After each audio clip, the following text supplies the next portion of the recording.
I want to start with a truth we all know deep down. Not everyone who walks into our lives comes with good intentions.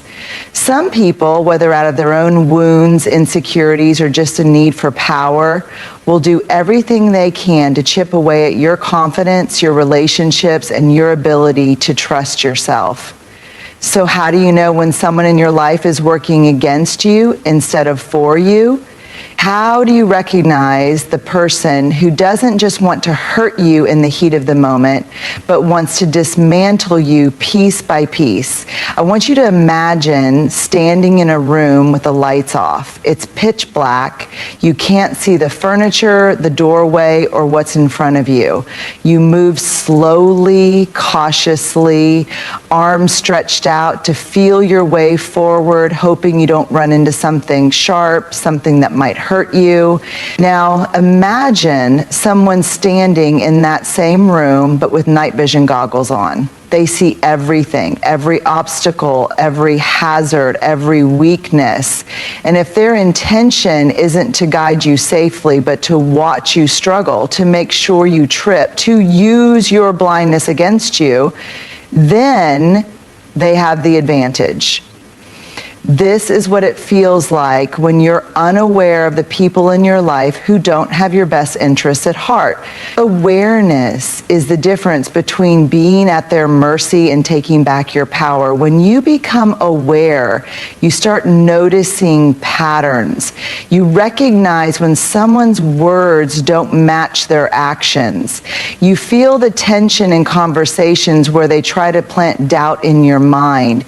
You catch the subtle ways they try to control you, not through force, but through suggestion, through guilt, through manipulation disguised as care. And here's the most powerful thing about awareness. Once you see something clearly, you can't unsee it.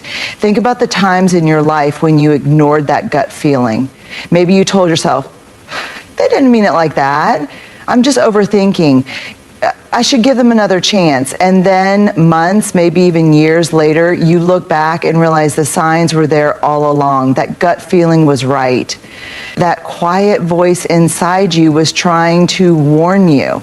The problem isn't that we can't see red flags. It's that we're often taught to second guess them. We are taught to be understanding, to be patient, to assume the best in people.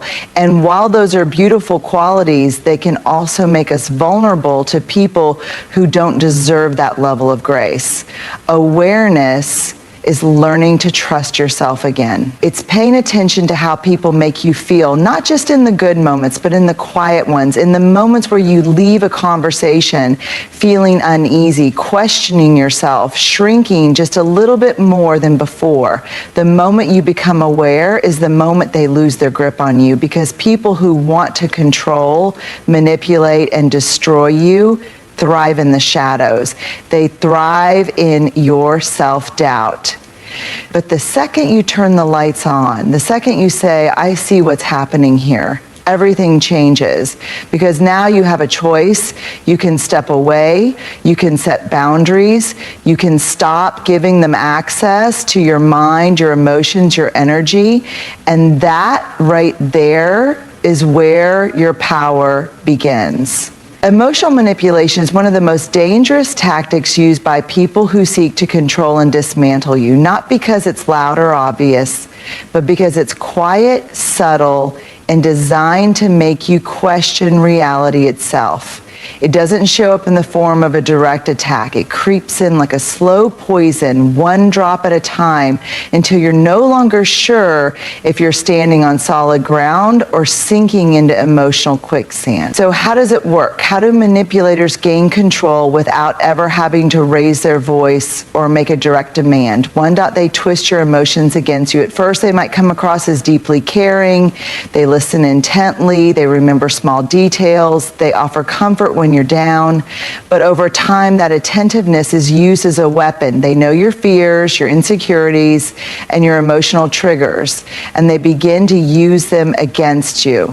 Maybe they criticize you, but wrap it in false concern. I just worry that you're too sensitive. You need to toughen up. Maybe they invalidate your feelings by making you doubt yourself. That never happened the way you remember it. You're exaggerating. Maybe they turn your love and kindness into a burden. If you really cared about me, you wouldn't question me. Little by little, they shape the way you see yourself. They make you feel like you're the problem, like you're overreacting, misunderstanding, or just being difficult. 2, they create a cycle of highs and lows. One of the most dangerous aspects of emotional manipulation is the cycle of reward and punishment. One moment they're warm, affectionate, and deeply understanding. The next they're cold, dismissive, or angry. But they won't tell you why. You're left scrambling, trying to figure out what you did wrong, trying to get back to the version of them that was kind, loving, and supportive. And when they finally do give you a glimpse of that warmth again, it feels like a relief. You tell yourself, see, they do care about me. But that moment never lasts. And the cycle repeats. This isn't love, this isn't friendship, this isn't support, this is control. And the worst part, it's intentional. They keep you emotionally off balance so that you never feel secure. Because when you don't feel secure, you're more likely to stay, to try harder, to prove your worth. 3, they make you feel guilty for having boundaries.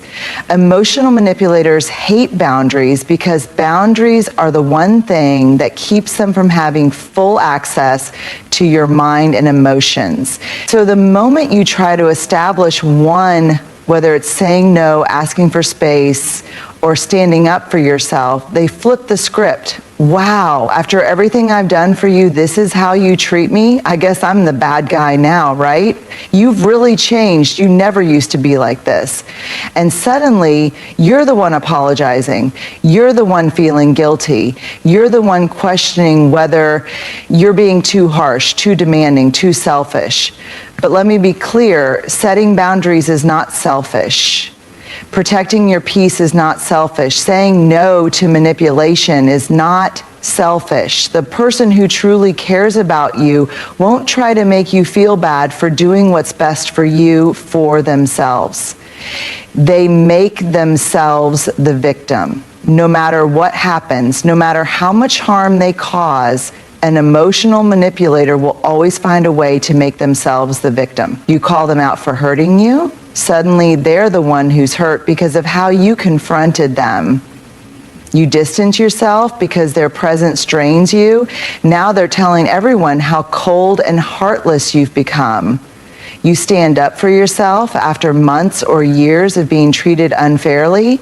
Now they're saying, I don't know what happened to you. You used to be so kind. They rewrite the story so that they are the one who has been wronged and you are the one who should feel bad for speaking up. This is not accountability. This is manipulation. 5, the silent treatment and emotional withholding. There's another tactic emotional manipulators use when they can't control you through guilt or distortion. They control you through silence. They withhold affection, they ignore your messages, they act like you don't exist until you're desperate to make things right. And then when they finally do acknowledge you again, you feel relieved. But that's the trick. They want you to associate emotional security with their approval. They want you to crave their validation. And once they know you'll do anything to avoid their silence, they own you.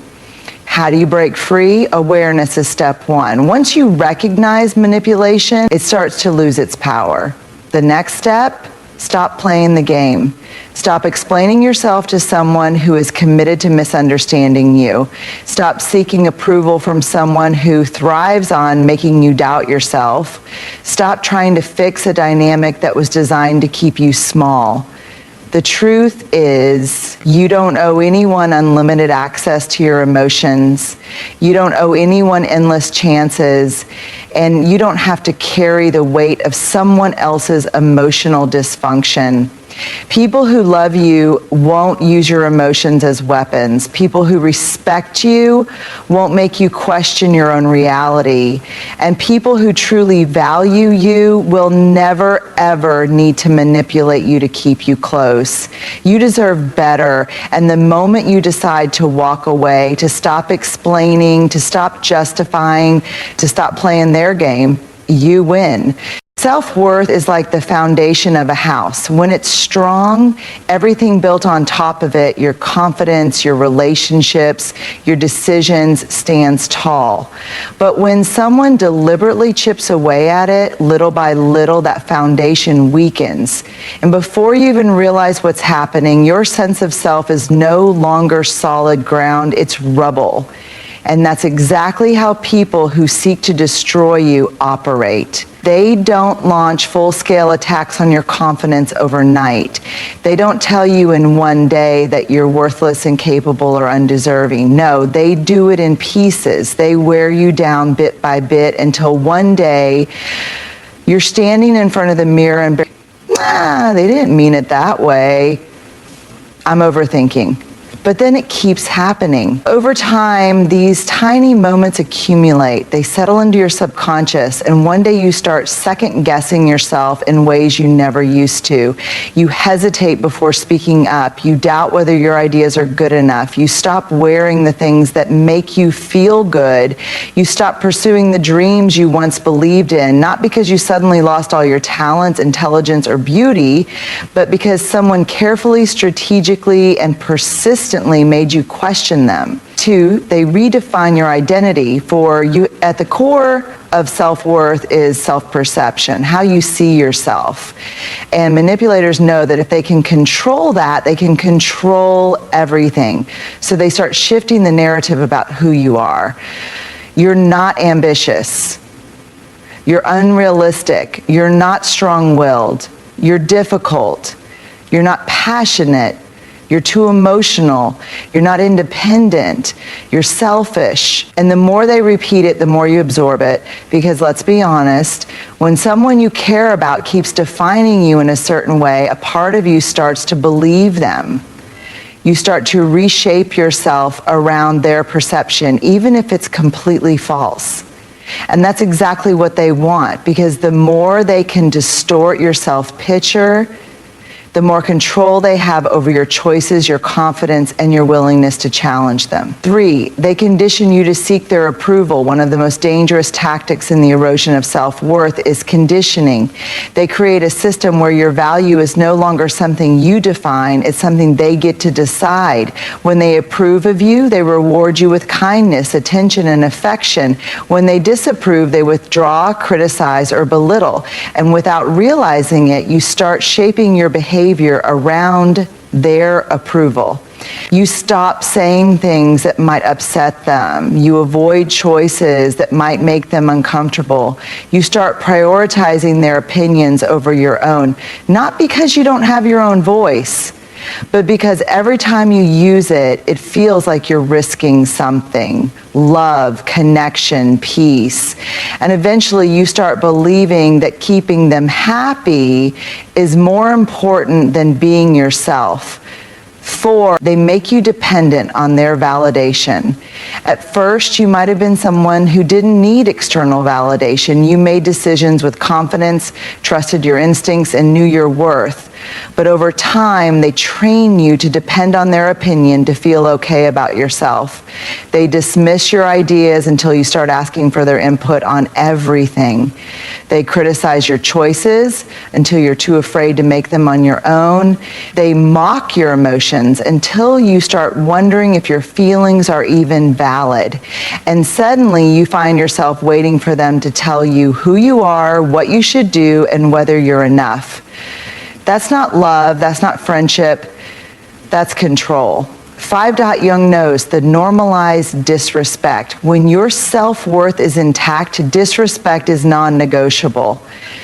You walk away from people who belittle you, dismiss your feelings, or treat you as less than. But when someone erodes that self-worth, they shift your standards.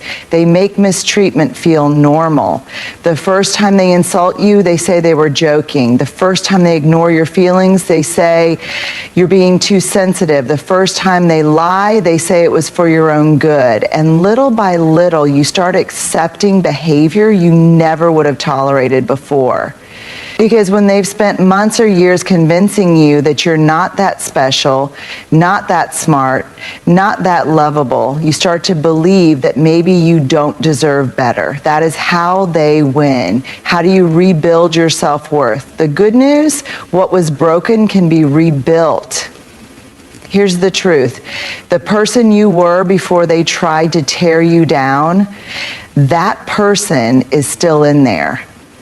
Maybe quieter, maybe bruised, but not gone. The first step is recognizing the lies they made you believe. The second step is rejecting them. And the third step, the hardest step, is choosing yourself again.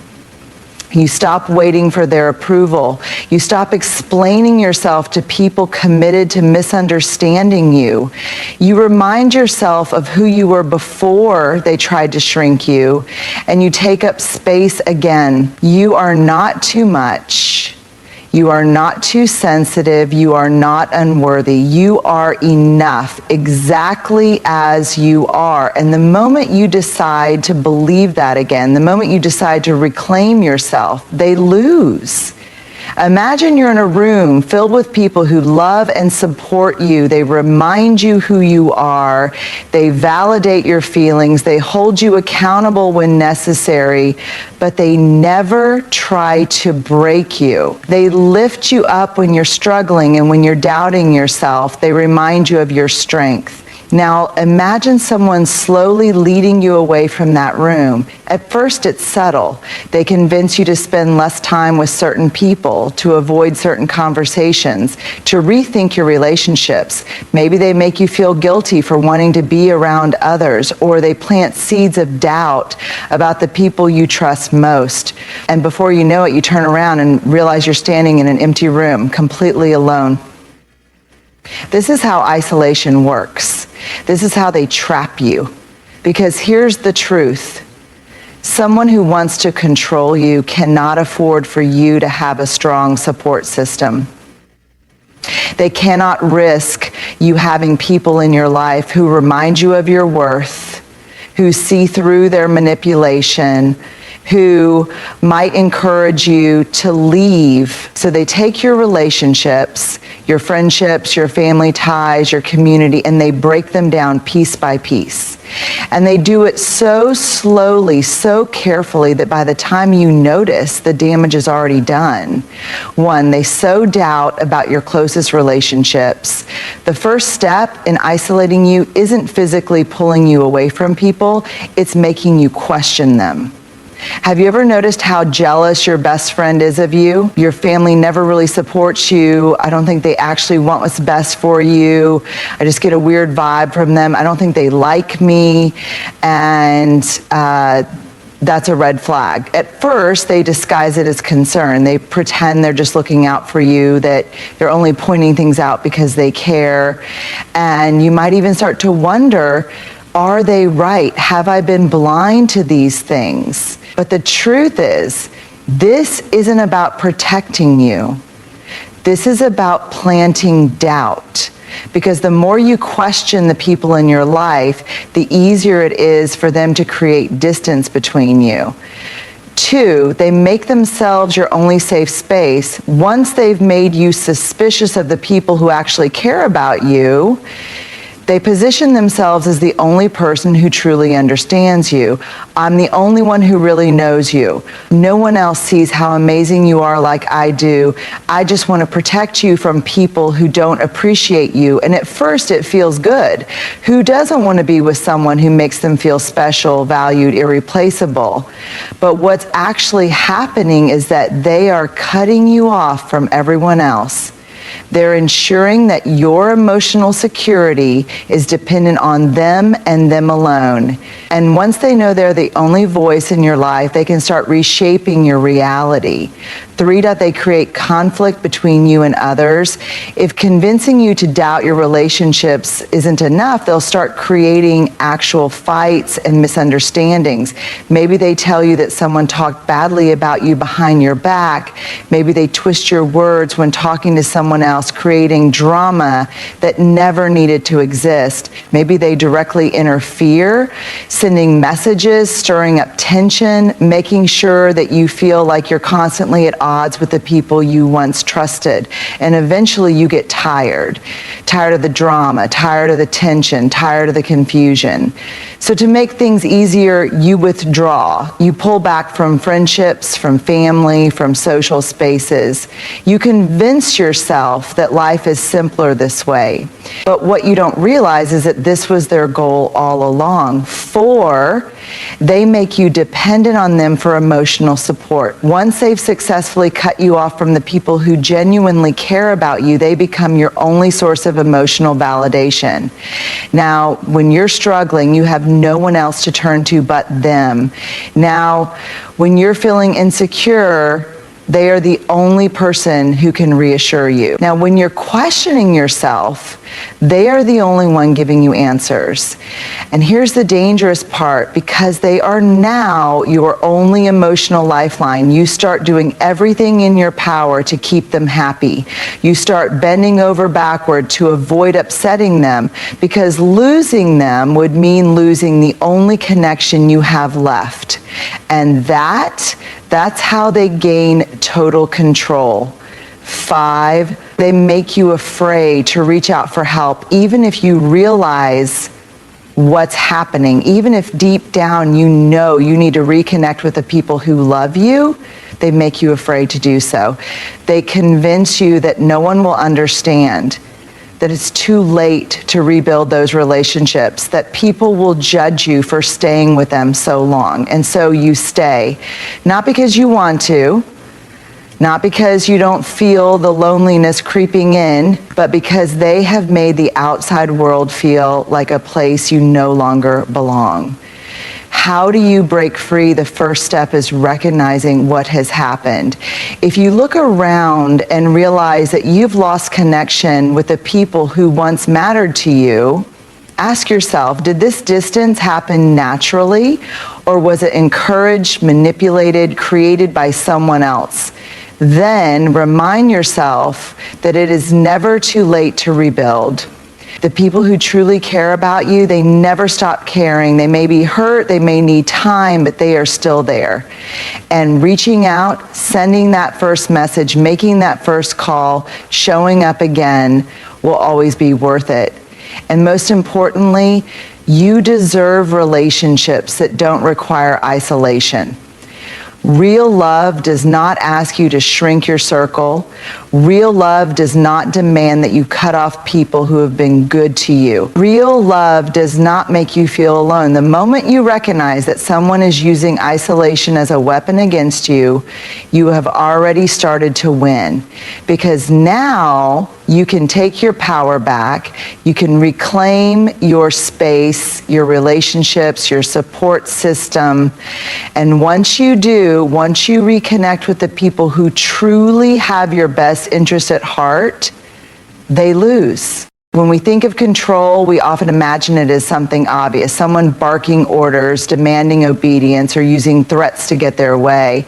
But the most dangerous kind of control doesn't look like control at all. It looks like love. It looks like concern. It looks like someone who just wants what's best for you. And that's exactly why it's so dangerous. Because when control is wrapped in the language of care, it doesn't feel like manipulation. It feels like protection. It doesn't feel like being trapped. It feels like being looked after. And by the time you realize what's happening, the walls have already closed in around you.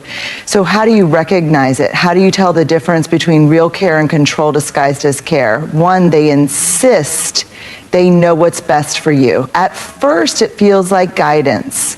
They give you advice. They help you make decisions. They share their perspective on your choices. And that's normal, right? That's what people do when they care about you. But then you start to notice a pattern.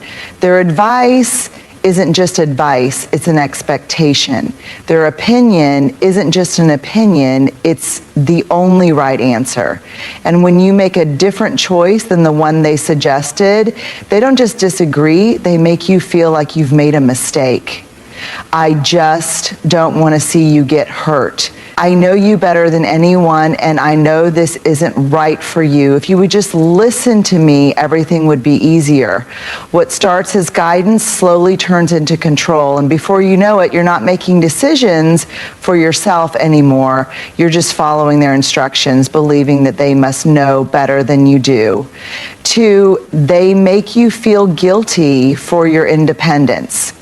Maybe they admired your strength, your ambition, your ability to take care of yourself.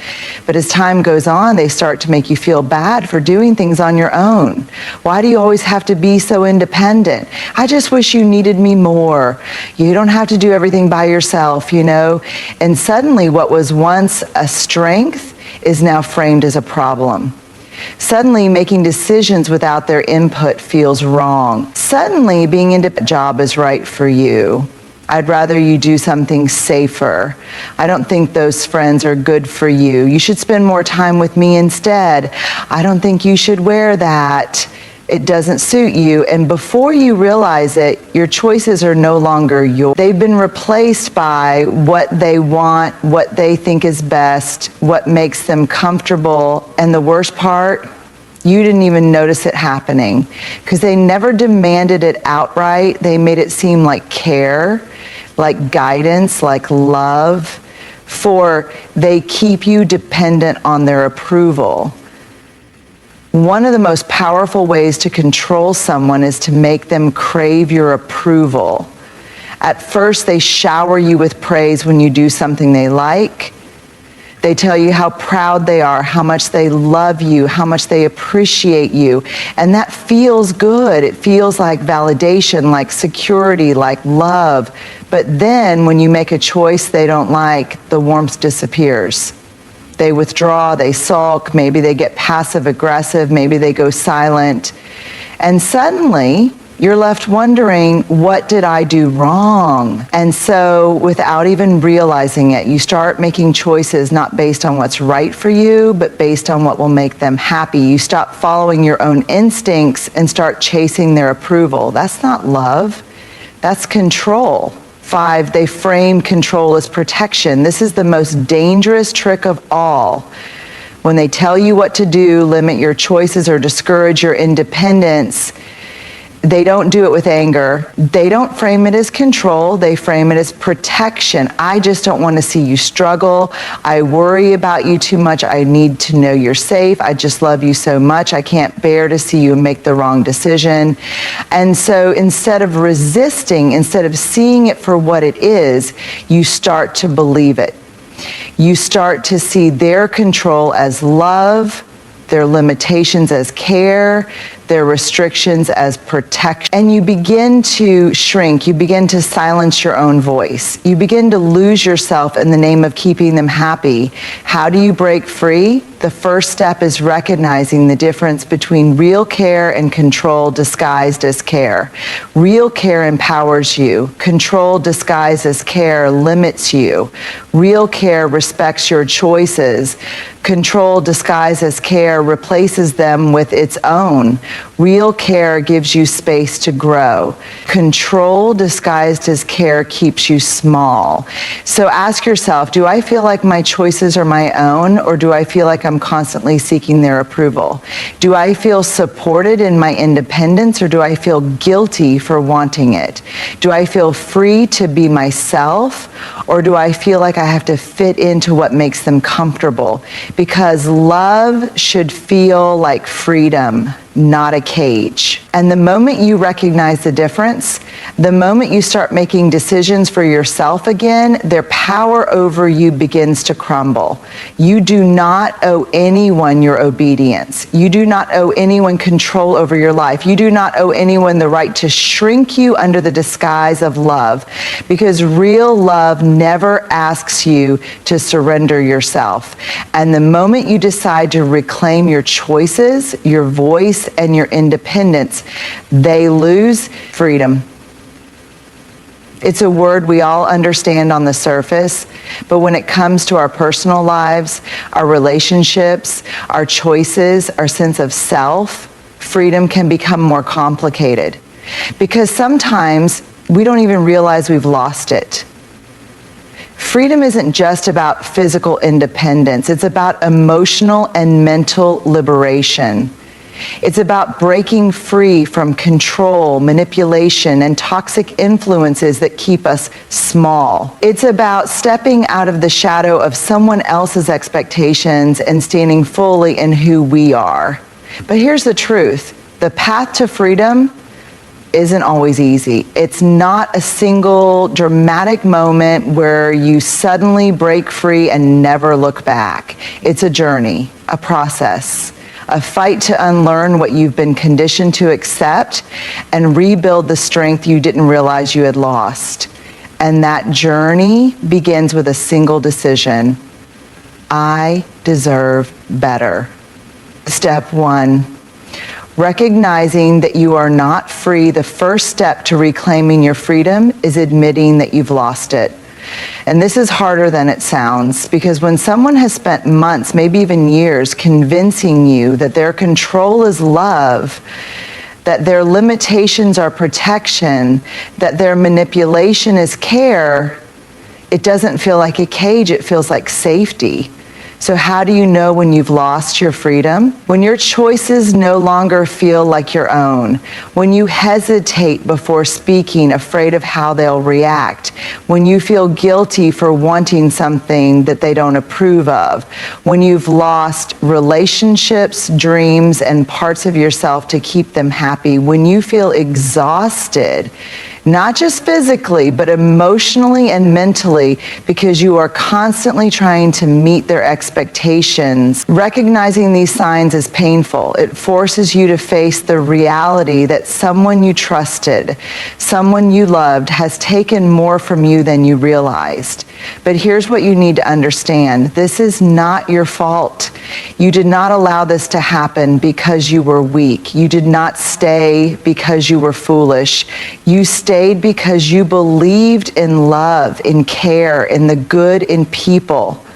But now it's time to believe in yourself. Step 2, reclaiming your voice. Once you recognize that you've been controlled, the next step is learning how to speak again. Because one of the first things that control and manipulation take from you is your voice. They make you question yourself. They make you afraid to express your thoughts, your needs, your desires. They make you doubt your own reality. So now you have to take your voice back. And it starts with small steps. Speaking up even when it feels scary, saying no without justifying it, expressing your needs without apology, allowing yourself to have opinions even if they go against what they want. At first it will feel uncomfortable. You'll feel resistance both from them and from within yourself. But the more you use your voice, the stronger it becomes. And the stronger it becomes, the harder it is for them to silence you. Step 3, rebuilding your support system. When someone wants to control you, the first thing they do is isolate you. They take your relationships, your friends, your family, your community, and break them down piece by piece. Because they know that if you have people around you who truly care about you, people who remind you of your worth, their control will start to slip. So now you have to reconnect. And this part can feel overwhelming. Maybe you're afraid that too much time has passed. Maybe you're ashamed of how long you stayed in the situation. Maybe you worry that people won't understand. But here's the truth. The people who love you have never stopped loving you. Yes, there may be some hurt feelings. Yes, there may be some relationships that need to be repaired. But if they truly care about you, they will be there. And when you start surrounding yourself with people who see you, who validate you, who remind you who you are, the grip of manipulation begins to loosen, because now you're no longer fighting alone. Step 4, learning to trust yourself again. One of the most damaging effects of being controlled is that it makes you doubt yourself. You've been told for so long that your instincts are wrong, that your feelings are overreactions, that your choices aren't the right ones.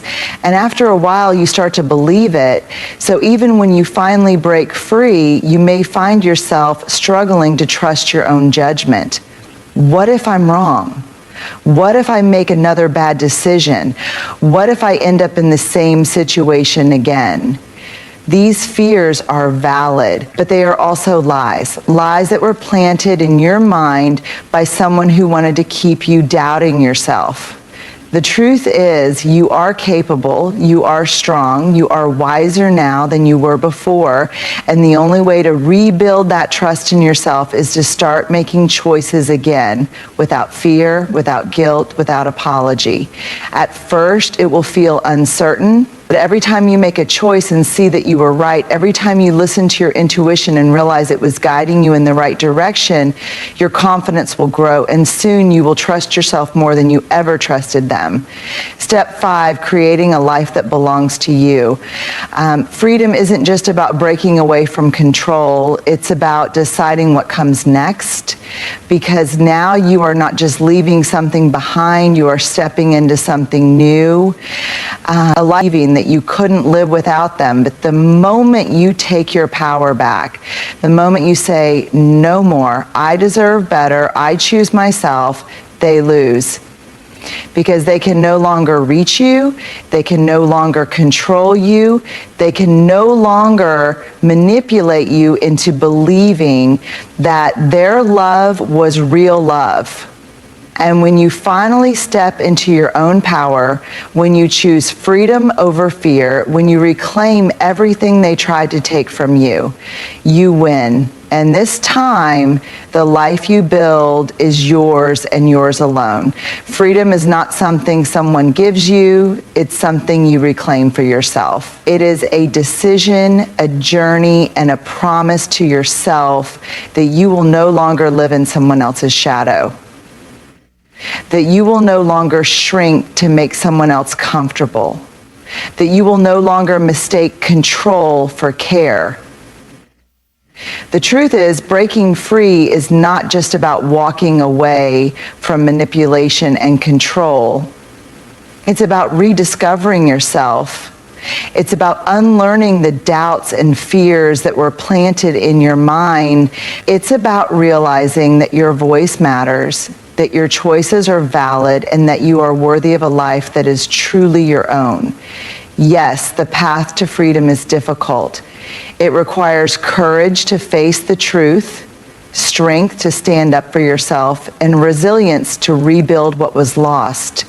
But the moment you decide that you deserve better, the moment you stop seeking permission to be yourself, the moment you choose to live on your own terms, that is the moment you win. Because real love does not silence you. Real love does not trap you. Real love does not demand that you shrink yourself to fit into someone else's version of who you should be. Real love, whether from others or from within, sets you free. So today, right now, choose yourself. Choose your voice, choose your future, and step boldly into the life that has always been waiting for you. The life where you are no longer controlled, no longer manipulated, no longer afraid. And a life where you are finally, completely, and unapologetically free.